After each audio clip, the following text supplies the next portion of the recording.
এখানে তো 20,000 টাকা আছে, কিন্তু তোমার মাইনে তো 15,000 টাকা। হয়তো উনি ভুল করে দিয়ে দিয়েছে।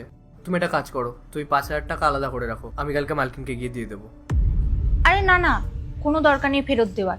ওরা এমনিতেই অনেক বড় লোক। 5,000 টাকা ওদের কাছে কোনো ব্যাপার না, কিন্তু আমাদের কাছে 5,000 টাকাটাই অনেক। এই টাকা দিয়ে রিকের স্কুলের 6 মাসের মাইনেও হয়ে যাবে। আর তাছাড়াও হাতে আসা লক্ষ্মীকে এভাবে পায়ে ফেলতে নেই, রেখে দিই না।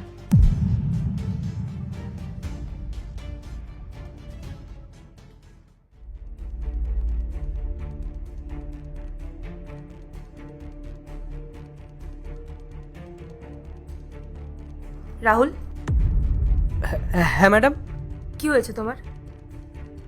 তোমাকে দেখে অস্থির মনে হচ্ছে। না ম্যাডাম, কোথায় কিছু হয়নি তো। চলো তাহলে। হ্যাঁ ম্যাডাম, আসুন।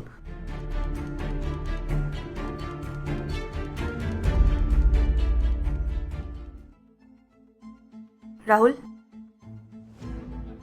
হ্যাঁ ম্যাডাম। সব ঠিক আছে?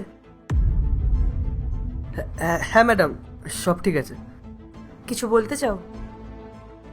না ম্যাডাম, কিছু না। ঠিক আছে।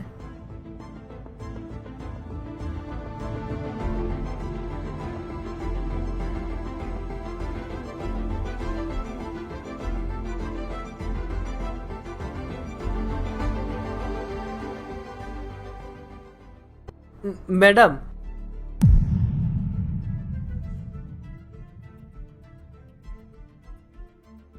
ম্যাডাম, আমি আপনাকে কিছু বলতে চাই। বলো। ম্যাডাম, আপনি আমাকে মাসের মাইনা দেওয়ার সময় 5,000 টাকা বেশি দিয়ে দিয়েছিলেন। আসলে গরিব মানুষ তো ম্যাডাম, বেশি টাকা হাতে পেয়ে গেলে প্রয়োজনীয়তাগুলো মনে পড়ে যায়। আমি ভেবেছিলাম এতগুলো বেশি টাকা পেয়েছি, এবার হয়তো খরচের বোঝাটা একটু হালকা হবে। কিন্তু ম্যাডাম, যখন থেকে আমার মাথায় এই বেইমানি করার কথাটা এসেছে না, আমি আপনার চোখের দিকে চোখ রেখে কথা বলতে পারছি না ম্যাডাম। আমার না ম্যাডাম, খুব দম বন্ধ লাগছিল। ম্যাডাম, আমি এই বেইমানি করার চিন্তা করেছি, তাতেই আমার এত বিরক্ত লাগছিল। আর যদি আমি আপনার সঙ্গে এই বেইমানিটা করে নিতাম, তাহলে হয়তো সারা জীবন আপনার চোখের দিকে তাকিয়ে চোখ মিলিয়ে কথাই বলতে পারতাম না ম্যাডাম।